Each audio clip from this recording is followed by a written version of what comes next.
Hello, everyone, and welcome back to Avenues of Awakening. It has been a very, very long time since I have released one of these, although I did attempt to record one back in late summer. But today now is December 30th as I record this, and it should be going out on New Year's Eve. So happy end of the year to everyone. I hope you're safe and sound with friends and family or comfortably enjoying this quiet time of year. So I remember back in the early part of 2023, I think I did a recording, maybe just on the YouTube channel, about how busy this year would be.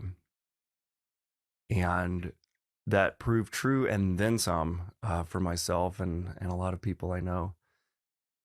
Let's just take a moment to acknowledge that we've made it through the year. And we're here together to take just a little bit of time in reflection at the end of another year.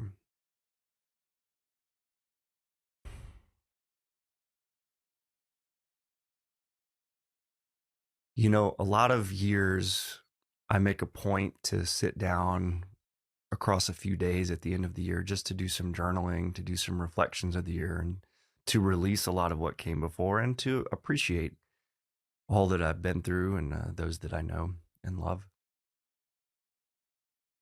So I want to try doing that a little bit today, but first of all, I want to honor the fact that we've all been putting in so much work, helping ourselves, helping others, trying to get our endeavors off the ground or moving along in a good way. But when you're trying to uphold a normal life, juggling so many balls, it's really hard to get all of them to be 100%, you know. Probably there's an equation we could do that the more balls you're juggling, the kind of like lower percentage outcome compared to what you might have hoped. So, you know, if let's say you got 5 or 6 balls in the air, then, you know, you kind of know what you want for each one of those. But actually you got 5 or 6 balls. And so like, there's no way you can drive all of them to 100%, right? So what if it's like, okay, I drove 5 or 6 balls to 60% this year.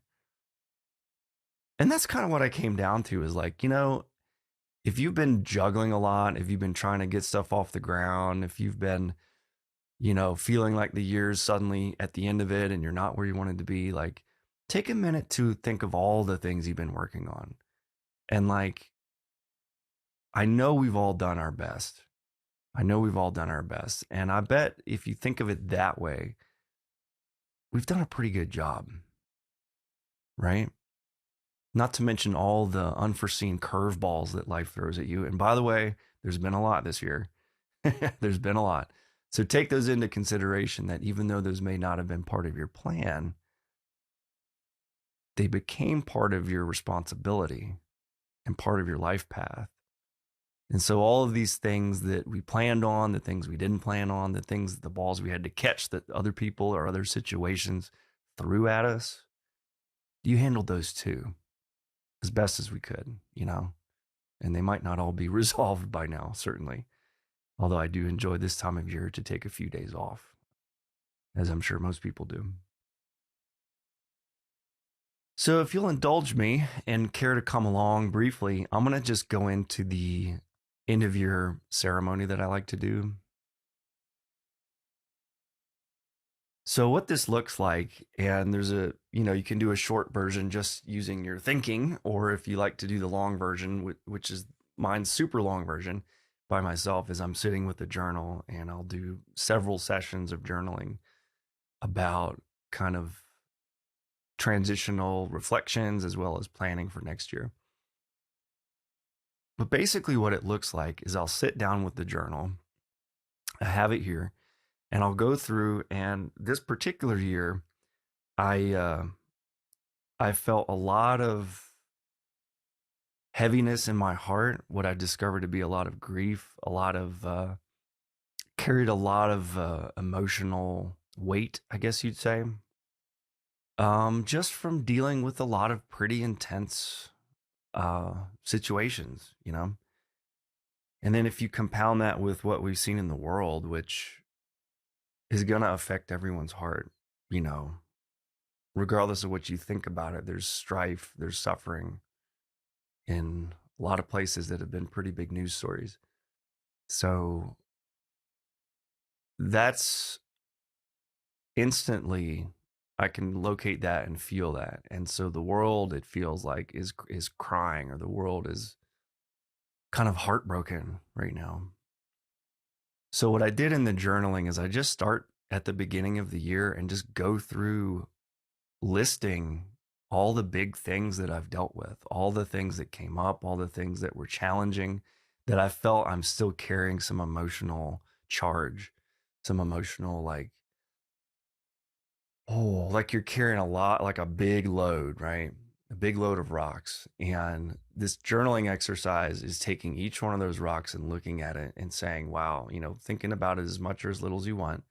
The least being just writing it down what it was, which is pretty much what I did.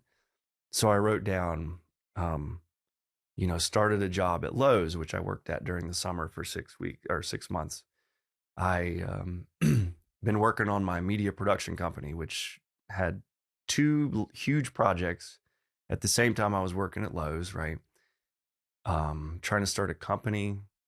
So you just go through in order as best you can. You know, it's hard to remember everything, but go through in order and just write down all the big things or the challenges or the things that required a lot of your emotional energy, right?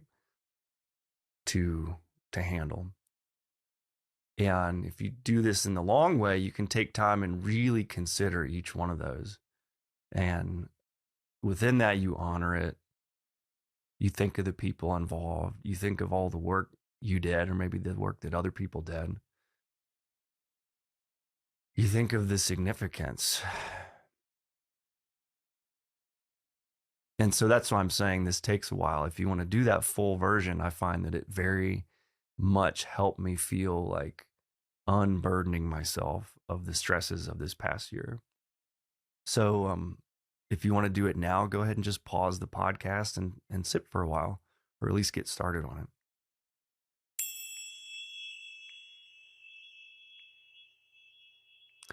So that practice of release, after getting through it, it feels like you've kind of recapped all of the emotional energy, all of the things that took a lot of emotional energy to handle.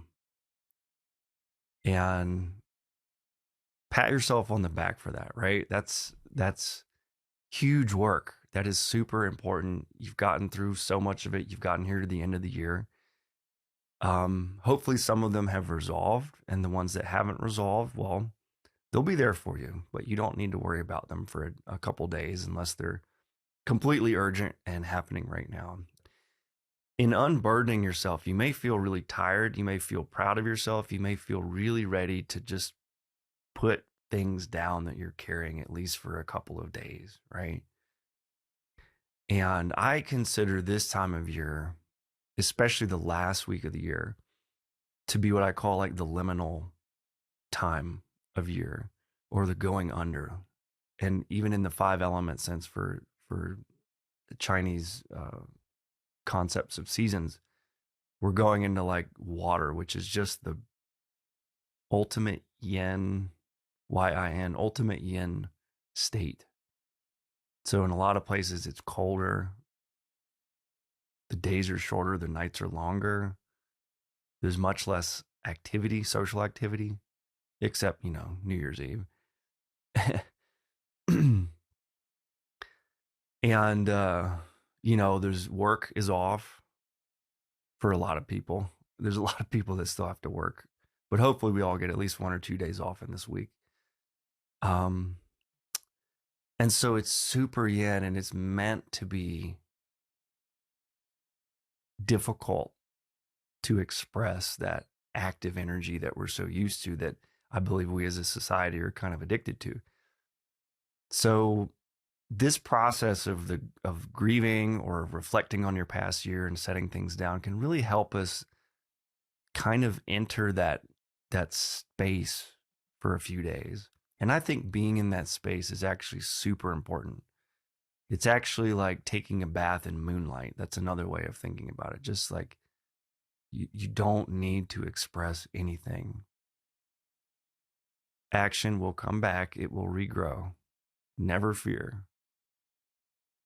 But for right now, we're just in this floating, quiet, kind of intro, I guess you'd say introverted, or at least, cozy and much less active way of being. And this is healthy. That is healthy. So I would encourage you to really explore and embrace this very yin time of year.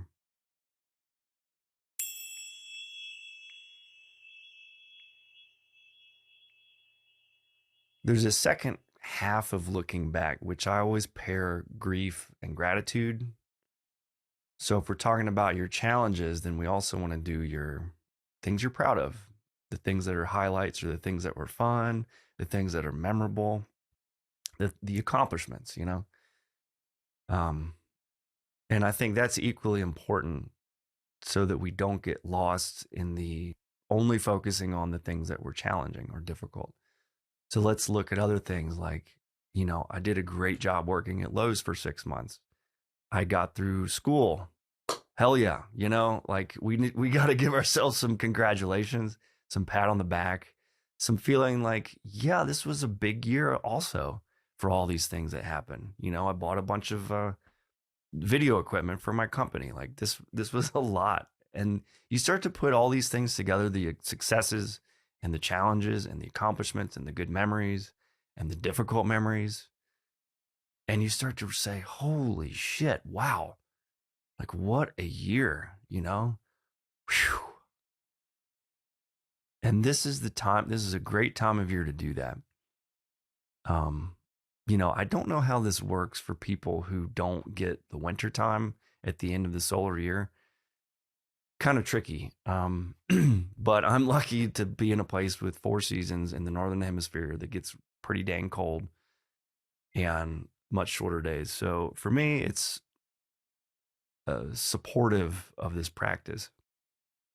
So the grief, the releasing, and the things we're proud of and the good memories, all those are winding down for the year. So I'll do a little ceremonial prayer for those things when you're ready. If you want to stop and do the gratitude side, be my guest, of course. But it took me an hour to do that, so I'm not just going to roll the tape for an hour of you watching me write. So I'll give it about 10 seconds of just sitting here peacefully, and then I'll do a prayer.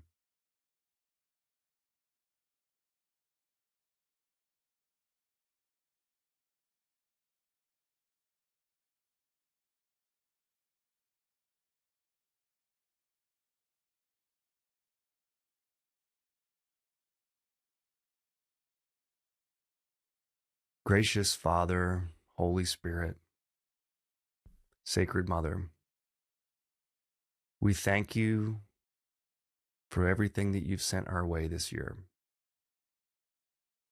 While not all of it was easy, it all served a purpose in your vision. Even if we're still experiencing challenges, we know that all happens at its right moment, at its right time. And so we ask you to help us embrace and accept, to allow, to forgive, to honor, and to release all that has come before in this past year. This includes the things that caused us difficulties, challenges, grief, and heartache. We return these to you.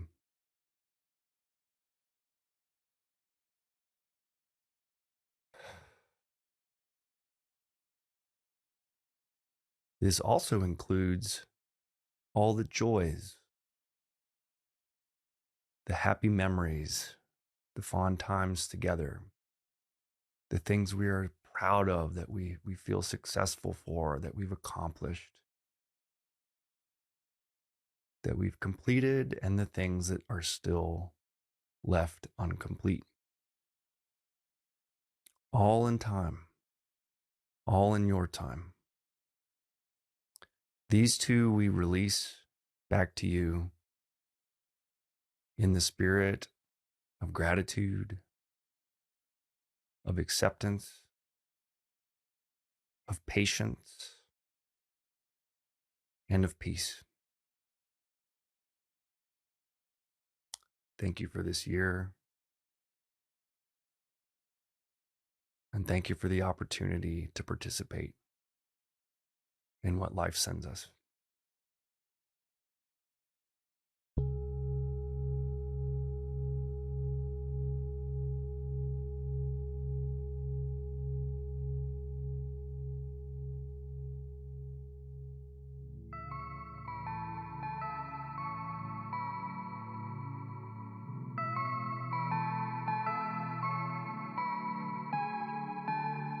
So, that concludes our gratitude and grief and letting go ceremony for this past year, which at the time of this recording is 2023. I often think about gratitude, and especially in the context of spiritual teachings. And I usually have mixed feelings about gratitude. I've heard things like find something to be grateful for every day. Have gratitude for what you have, and it will cultivate peace and acceptance. And so I agree with a lot of those. I think gratitude practice is important, and I would like to encourage that in myself. It's a weak area that I have. Yet at the same time, there's plenty of people that it is not appropriate because things feel overwhelmingly challenging, overwhelmingly intense, too much going on to ask someone to do something else, to take extra time, right? Perhaps very small notions of gratitude can help us get through the day. I think that's true too. But as I was thinking about this recording a few hours ago, I was thinking about gratitude. And why is this important?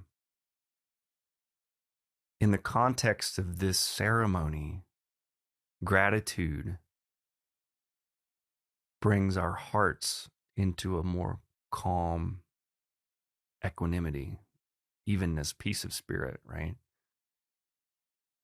And the way it does that is we remove or we release the energies of something that are causing agitation. And gratitude can be a means of doing that. Gratitude also can be a means of accepting what is, accepting the one way that our universe has unfolded. Now, I'm not here to get into multidimensionality, past lives, parallel dimensions. In this case, at least from my experience, basically we perceive one unfolding. And so gratitude for the good things, for the difficult things, for the gifts we receive, and for the gifts that we would decline if we could choose. I probably shouldn't even call them gifts, but I'm kind of riffing on that idea. So I can say gifts we would preferably not have to receive, or, challenges that we've certainly received.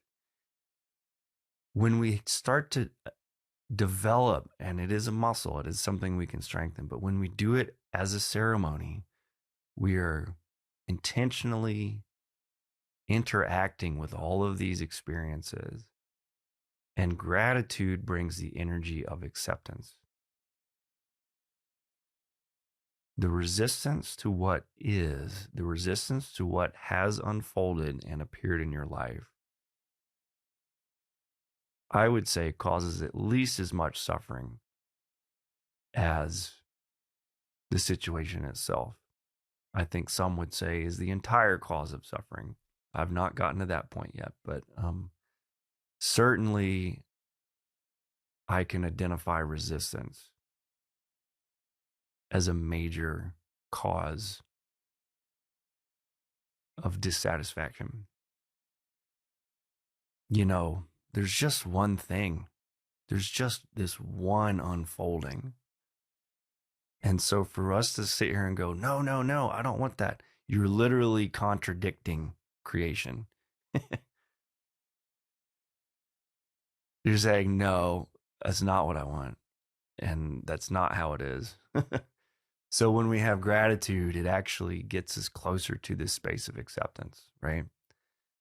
And acceptance brings us closer into clarity, direct perception, spiritual peace, because we are with immediately what is without this psychic interference of rejection, of resistance, of saying no. So gratitude is a way of saying, I see you, I see that you have come, and I embrace you.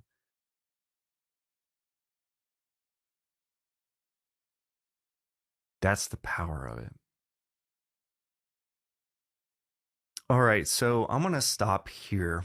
I thought I was going to go into another kind of future planning ceremony, but I'm going to pause right here, and I will put the planning for next year, like invoking for next year's ceremony on YouTube. I'll maybe post that right after this podcast. So I want to thank you for walking together through 2023, or if you catch this in future years, through that year as well. I hope this finds you well, and I hope you have some peace and compassion and appreciation for yourself and for others for all that we go through on a year. So as far as avenues of awakenings goes, what I came to understand is that I could not produce them at the quality that I wanted, given how busy I was during that time with 2 jobs and school and some other things going on. So what I decided to do instead is I'm going to shift gears into producing it as I am more inspired, but also I'm planning to go seasonal. So I'm planning for the AoA seasons to run April through November. So what this gives me the chance to do is for a couple months to really plan ahead, to book some recordings, to schedule dates and put them on the calendar, and also to do some back end work on the website. And so come back. So I'm looking to come back the first week of April, probably the first Sunday. I still like that release schedule. So check that out. I'm also developing a Substack for some writings. I really enjoy doing writings. And whereas AoA is kind of my tapping into my higher spirit mind and sharing those things, which I'm very feel drawn to do, continued. But there's a few sides of me that I don't feel is appropriate to express for avenues of awakening. So the Substack is going to start to look into this idea that a lot of our existing institutions, the things we put our faith in, the ways of relating socially, our economic schooling, political systems, all this stuff, banking, are really straining at the end of their life cycles. They've done a marvelous job, but they're straining at the end of their life cycles. So what does it mean to take spiritual insight and attempt to enact it with those values, those insights, and enact it socially. And so that's a lot of what I'll be dealing with on my Substack. I'll post the link, but it's Thomas Whitmire, all one word, I think, .substack.com. It's just going to be under my name.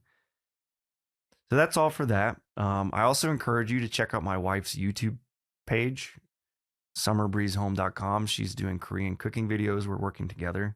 We just did bibimbap a few months ago. So if you're curious at all about Korean cooking, go check that out. That's my plug.